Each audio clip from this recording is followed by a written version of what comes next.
God is for me. Who can be against me? So, today we are going to talk about how you can heal from food. I'm talking about any disease, any illness, and any condition you have. All is able to heal through food. Your body has a natural healing process that God has built within us where we are able to heal all by ourselves, but we just need to give our body the right conditions. And right now, there's a health and wellness revival going on. God is healing people all over the place, but the word says, my people perish for their lack of knowledge. So it's up to us to take what He's given us and make a choice about what we're going to do. You know, for so long, so many of us have abused substances or eaten so much junk food, dead foods that have no nutritional value, no nutrients in them. So it's caused quite a lot of damage across the country. There's been reported to have been a health and wellness or health crisis in America, where they're even reporting that 50%, over 50% of the people in America have prediabetes or insulin resistance, or just don't know that they are in fact diabetic.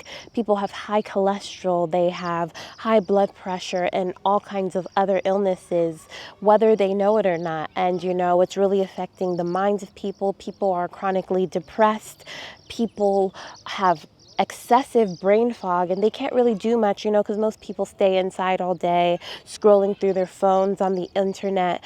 And you know, the living foods that we need to grow and heal and thrive that God has given us, we're not eating enough of. We're not eating enough greens, we're not eating enough fruit, we're not eating enough whole foods. You know, most people are eating just a bunch of science experiments, and it's really doing a lot of harm.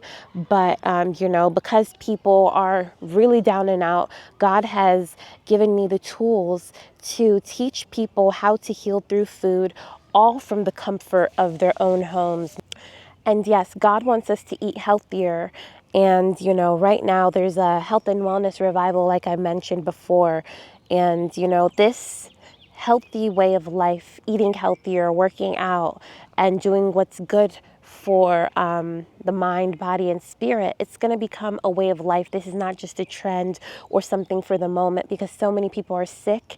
And as people begin to eat healthier and exercise and give their lives to Christ, read their word, drink more water, and do all these things that will promote healing and growth, it will become a norm. It will become a norm. This is how people will begin to say thank you to God for health, for good health. Thank you to God for mercy. Thank you for healing me. But without further ado, I want to get right into it.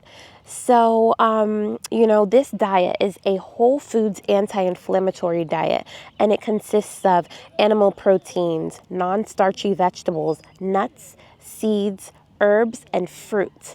That is it. These are all the things that you need to heal. Animal protein, non-starchy vegetables, nuts, seeds, herbs, and fruits. And all of these things are, you know, living foods, whole foods. You want to eat these foods as close to its natural state as possible, meaning that if you're going to eat an orange, let it be the whole orange, because it has all the fiber and nutrients that God has placed in it to give us all the benefits of that particular food.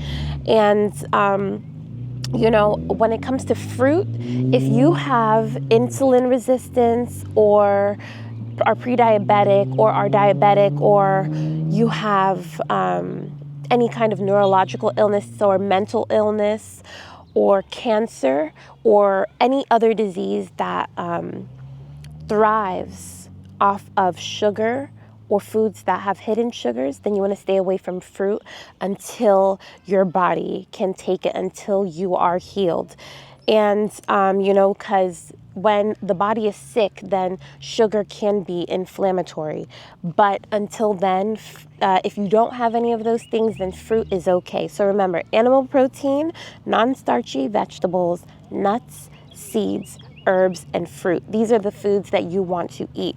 You want to stay away from junk foods and refined carbs, refined sugars, chemicals, fillers, additives, saturated fats, because those things are inflammatory. And you want to stay away from inflammatory foods because, when the body experiences injury, the natural response is to inflammation is the natural response to help heal the body.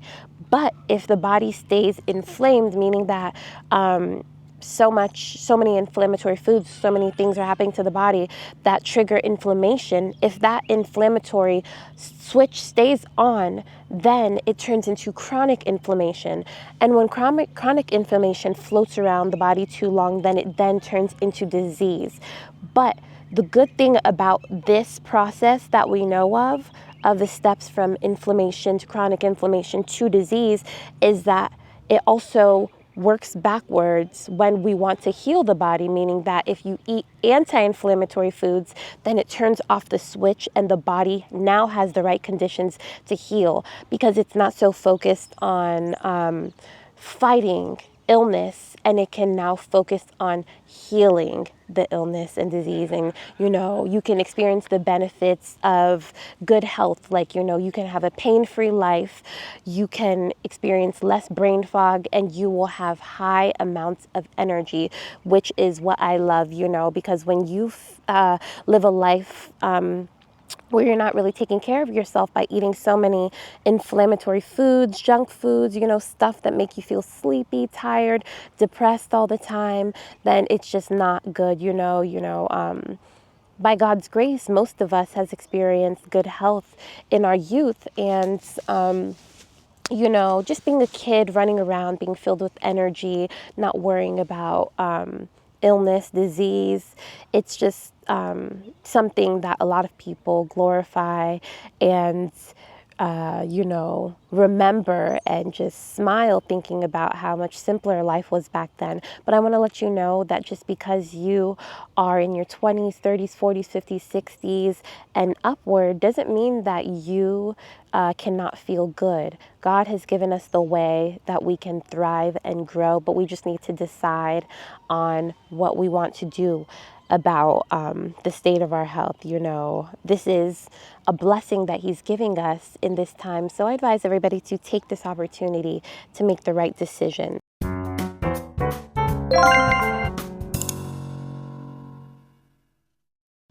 All right, next I want to read to you the definition of food. Food is any nutritious substance typically composed of carbohydrates, fats, proteins, vitamins, and minerals consumed by living organisms to sustain growth, provide energy, and maintain life. This is what food is. So the definition of nutrients are essential chemicals, substances like carbohydrates, proteins, fats, vitamins, minerals, and water obtained from food to fuel energy, build cells, and maintain bodily functions. And so, as you can see, if what you're consuming doesn't have nutrients in them that can help sustain life, give you energy, and allow your body to grow, then that is not food. What is food is whole foods, foods that are filled with life, not foods that are dead foods that have been processed so aggressively that they essentially have no nutritional value. When you eat those chips, when you eat cakes, when you eat all these different concoctions that are highly processed, they're filled with highly inflammatory stuff, excess saturated fats or inflammatory fats like seed oils and excessive refined sugars and excessively processed wheat or other ingredients and fillers. So when you eat these foods, you are still hungry. You will experience brain fog, or your energy will deplete because there's nothing that the body can pull from these foods to fuel yourself, to satiate you. That's why when you eat fruit, you want to eat the whole fruit. When you eat vegetables, you want to eat the whole vegetables, and you want to eat it in the state as close as possible that it grows in. I'm not saying take a bite out of a cow, but I'm saying, eat real food, foods that you can identify, to where you're pointing at your plate and saying, okay, this is chicken, this is beef, this is carrots, this is lettuce, this is celery, this is oranges, this is apples. You know what I'm talking about? That is what we want to eat. And you want to use healthy cooking oils such as extra virgin olive oil, because that is an anti-inflammatory oil. It has lots of great properties that help heal and calm inflammation. You don't want to eat seed oils or saturated fats because those can be inflammatory. And speaking of saturated fats, you want to try to eat your food skinless. Like you want to try to eat skinless chicken, skinless turkey, and reduce your red meat intake, because the fats from the animals can be inflammatory, and you just want to stay away from those, especially if you have some weight to lose or if you have chronic illnesses and diseases that you are fighting.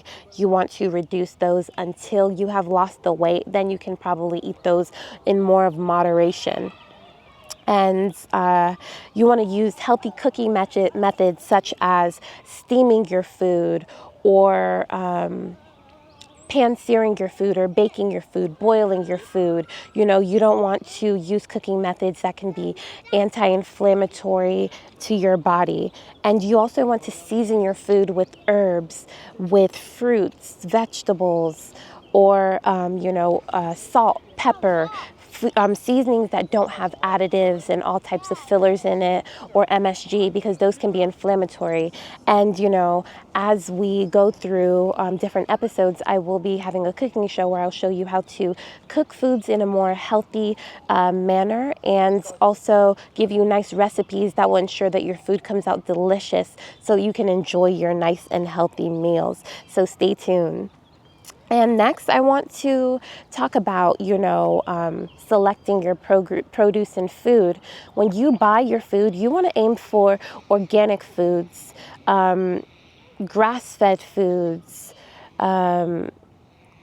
pasture-raised foods, because, organic foods, they have they're not sprayed with any herbicides, pesticides, insecticides, and things as such.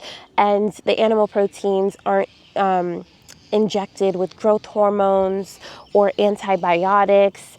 And, these foods are GMO free. All of those poisons, drop my phone. All of those poisons are harmful to the body. Once they get into the gut, they damage the gut. And when the gut is damaged, or has leaks inside of it, then you're not able to filter the nutrients properly.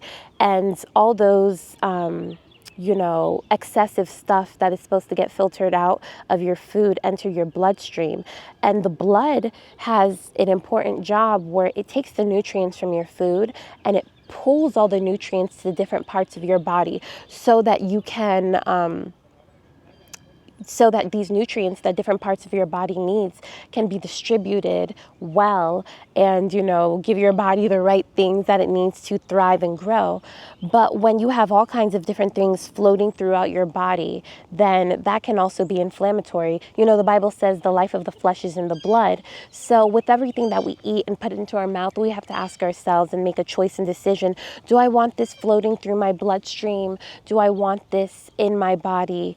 Do I want these pesticides, these growth hormones? Do I want this junk food in my body? Is this going to help or hurt me? Is this going to heal or harm me? Just consider that when you are making your food choices. And also, organic food can be quite pricey, but there's something called the Dirty Dozen and the Clean 15, meaning that there's certain foods that are okay to eat if they are not organic. And the Clean 15 foods are avocados, sweet corn, pineapples, frozen peas, onions, papayas, eggplants, asparagus, kiwis, cabbages, cauliflower, cantaloupes, broccoli, mushroom, and honeydew melons, meaning that these foods have a low pesticide residue on them. And also, to mention that if your fruit or vegetables have a thick peel on them, then you can just peel it off because, it would then be safe to eat because it won't have all of those harmful residues on the outside of them, and it's completely fine. But foods that you want to stay away from if they are not organic are strawberries, spinach, kale, nectarines, apples, grapes, peaches, cherries, pears, tomatoes, celery, and potatoes. Those are the dirty dozen, meaning that they have a high pesticide residue on them. So it's just best for you to stay away from those if they are not organic. And, just make healthy choices based on the results you want to see. If you want to see yourself thrive and be healthy, then make healthy choices, eat healthier food. I just pray that God gives you the strength and discipline and carry you by his grace to make this decision, to transform your life, to make this a lifestyle and not just something from the moment. If you want to be healthy, then you need to make healthy decisions every day and every moment by God's grace, and just ask him to